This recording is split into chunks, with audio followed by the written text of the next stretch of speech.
Саламатсыңарбы, урматтуу окуучулар? Бүгүн биз кезектеги онлайн сабагыбызды сунуштайбыз.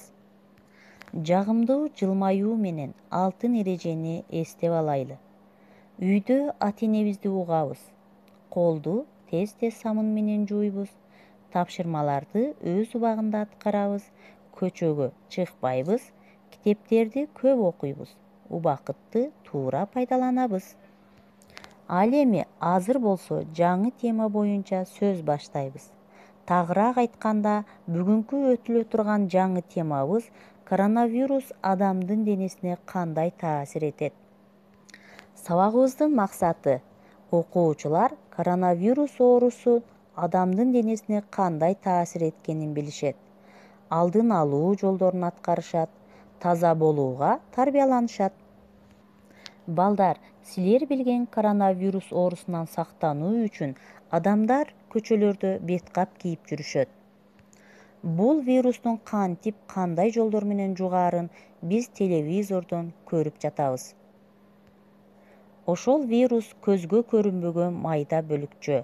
Аны атайын аспап менен гана көрүшөт. Вирус биздин денебизге кирип кетсе ооруп калабыз. Коронавирусту жуктуруп алган адам чүчкүрүп же оозунан чыккан чачырандылар аркылуу жугаарын баарыбыз билебиз.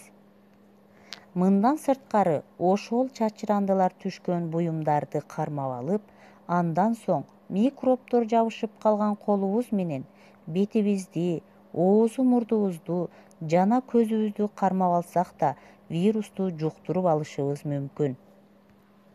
Аталган вирус мурундун жана ооздун ичиндеги челдүү кабыктын клеткаларына жармашып, биздин клеткаларыбызга окшошуп көбөйө баштайт.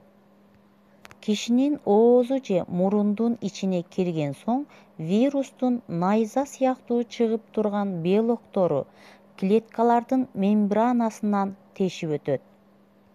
Ал эми мембранадан тешип өткөн соң вирус каалашынча көбөйө баштайт.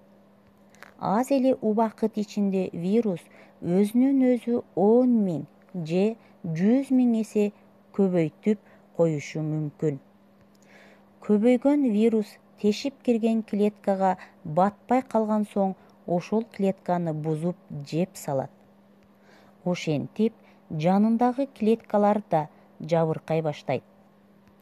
Андан соң вирус кишинин денесиндеги майда түтүкчөлөрүнө өтүп кетет. Бул өпкөнүн жабыркашына алып барышы мүмкүн.